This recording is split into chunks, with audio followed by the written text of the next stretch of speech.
Morning, everybody. How you doing? Welcome back to the Spurs Talk Show. I'm Sean Butler. This is episode 192 of Tottenham Walks here down by the river. I hope you're all happy and healthy doing the things that you love. Please do me a favour, smash the like button for the video, smash the subscribe button for Bugsy if you haven't already, hit the notification bell, and also drop a comment. Let me know your thoughts on today's topics. There's not a lot to talk about with regards to Tottenham, so only a couple of transfer news that are a little bit strange. I don't really believe them too much, but I'll go through them quickly, and then I want to move briefly into the kind of future look of this channel and how I think I'm going to take it moving forward. Let's start with the transfer news. Barcelona forward, wing forward, second striker, Ansu Fati. What do you call me? Has been given the green light. Ansu Fati's been given the green light by Barcelona to find a new home. George Mendes, his agent, the super agent, has been told, shop him around. We need to make space for the potential re-signing of Lionel Messi and the ever-changing nature of their financial situation. They need to not only balance the books from a revenue point of view, they also need to readdress their wage structure, especially in the event of them bringing back Lionel Messi. Remember, guys, that financial fair play, the new rules that have been brought in and that will be gradually introduced over the next 3 or 4 years, will result in a situation where whatever a club's revenue is, the maximum that they can spend on the combination, the conflated figures of transfer fees, player salaries and agents' fees can only result in 70% of that revenue number.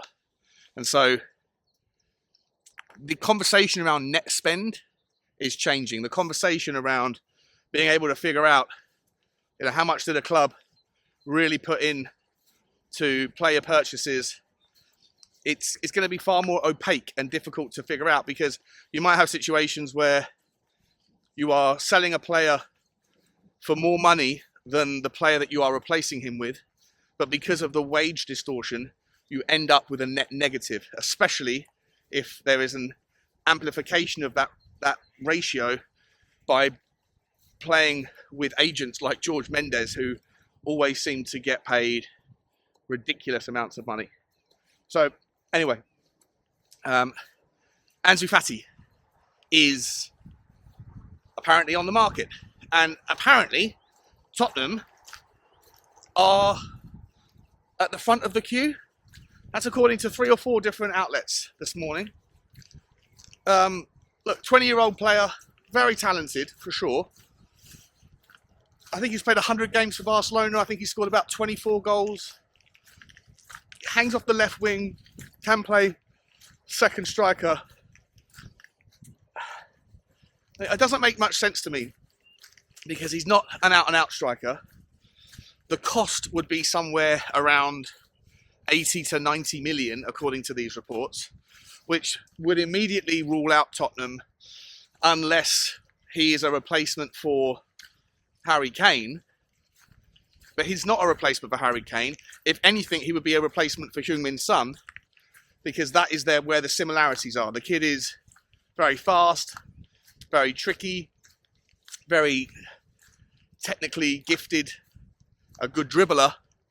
He's very good at the press and the pressure game as well. Like, he's very happy to close down the defenders and the goalkeeper, which is a nice asset to have, an unusual asset for a player that takes his mould generally. Reminds me a lot of someone like kind of Rafael Leao in the way that they play football. A lot of really good instincts and initial effort and pace and bursts of energy and all of the kind of fancy footwork. But from what I've seen of him, and that you guys might disagree, and let me know if you do in the comments, but for me personally, I'm not a massive fan of his final decision making. The final ball often is a little bit lazy. His crossing's a little bit weird and off axis and unnecessarily kind of over hits it or under hits it when there's no pressure. He does a lot of really good work when he's under pressure to create the space. But then from what I've seen of him, he doesn't really then have the best kind of final touch or the final decision when he's created the space. So not really someone for me, or at least not at that price point. It doesn't make sense. So I'm going to give this one like a wah wah. I don't think it's likely at all. I don't know why he would want to come to Tottenham unless Sonny's leaving. And maybe that's a story that will emerge. Maybe there's some desire for him to move on. And look, Sonny, even though he's turning 30, he's not short of a contract. His expiry is not coming up anytime soon. And obviously, with all of the commercial viability of Sonny into the Korean market, wherever he goes, those fans will follow him. And so maybe you could command an incredibly lucrative fee for a player who, personally, I absolutely adore him, and class is permanent, form is temporary, but his temporary form this season has been frustrating, I think, for everybody, including himself. So I don't think that Ansu Fati's realistic, but it was in the papers, so I thought I'd get it out there and give it to you. Second story is Dani Olmo. It's a hard word to say, believe it or not.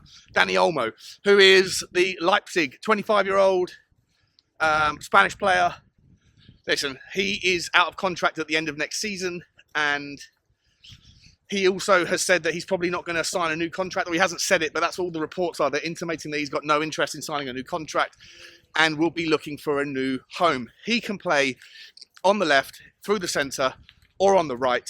Has done for Leipzig and played in all those positions several times. A very, very, very talented player. You will not find a better passer of the ball with through balls and long balls. He's that kind of locksmith type that I think is just superb. He also can get back and put in a shift defensively. Spanish international, he's up there with, for me, one of the best and most attractive prospects that are out there. And allegedly, according to these articles, Tottenham are vying for his signature alongside, 3 or 4 of the other top 6 clubs in the Premier League. Everyone would want to get a piece of him, because with the fact that his contract is running down, Leipzig might have to liquidate for risk of losing him for free, and he might only cost 25 million. Now, when you compare him to someone like Gonçalves, who is equally a devastatingly awesome player, but Gonçalves is going to cost you, well, according to Dave Harris from the Irish Hotspur yesterday when I was on the show with him, 70 million. If you could go and pay 30 million for Dani Olmo, then, you're getting as good a player, in my mind, for, if not a better player, for half the price. What do you guys think? Is it a bad idea? Yeah. How many times am I going to do that joke, do you reckon? All the baby lambs are out, they've lost their mama. Anyway, guys, so Dani Olmo. Look, as I say, check him out. Go and look at his everything reel. Some of the passes he does. Like, you could look at just one game of football that he's in and see 4 or 5 absolutely delicious, delectable 25, 30 yard through passes or lobs over the top. Just a sensational player.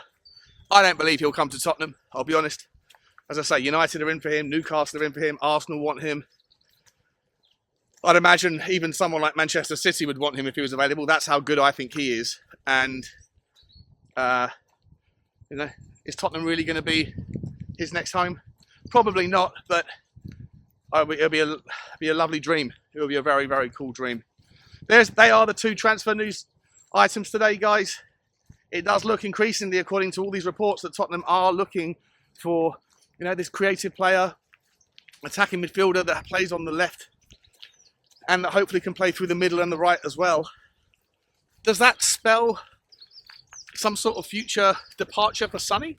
Or do you think it's just to add to the mix, because we know that we're not going to have Danjuma, and we know that Brian Hill might be out and Lucas Moura certainly is going as well, and that we have to have one, if not two, new options come in the summer that can hopefully play in a variety of different roles in the offensive third of the pitch. We'll find out. Guys, let me know your thoughts on that one. Just before I let you go, just giving you a little bit of a forward view.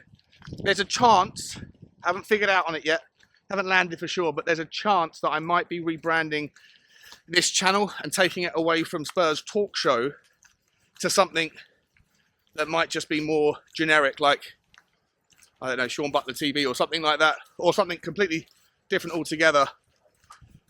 Not because I have fallen out of love with Tottenham, not at all, far from it, but just because I have fallen in love with talking about and researching things that affect not just Tottenham.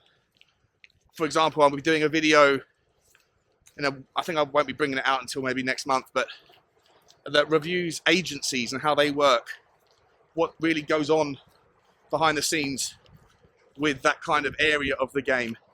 More around the commercial stuff, more around ownership models, more around scouting networks and those kinds of talking points and topics that require a lot of research, but that don't necessarily have to be brought back to Tottenham all the time.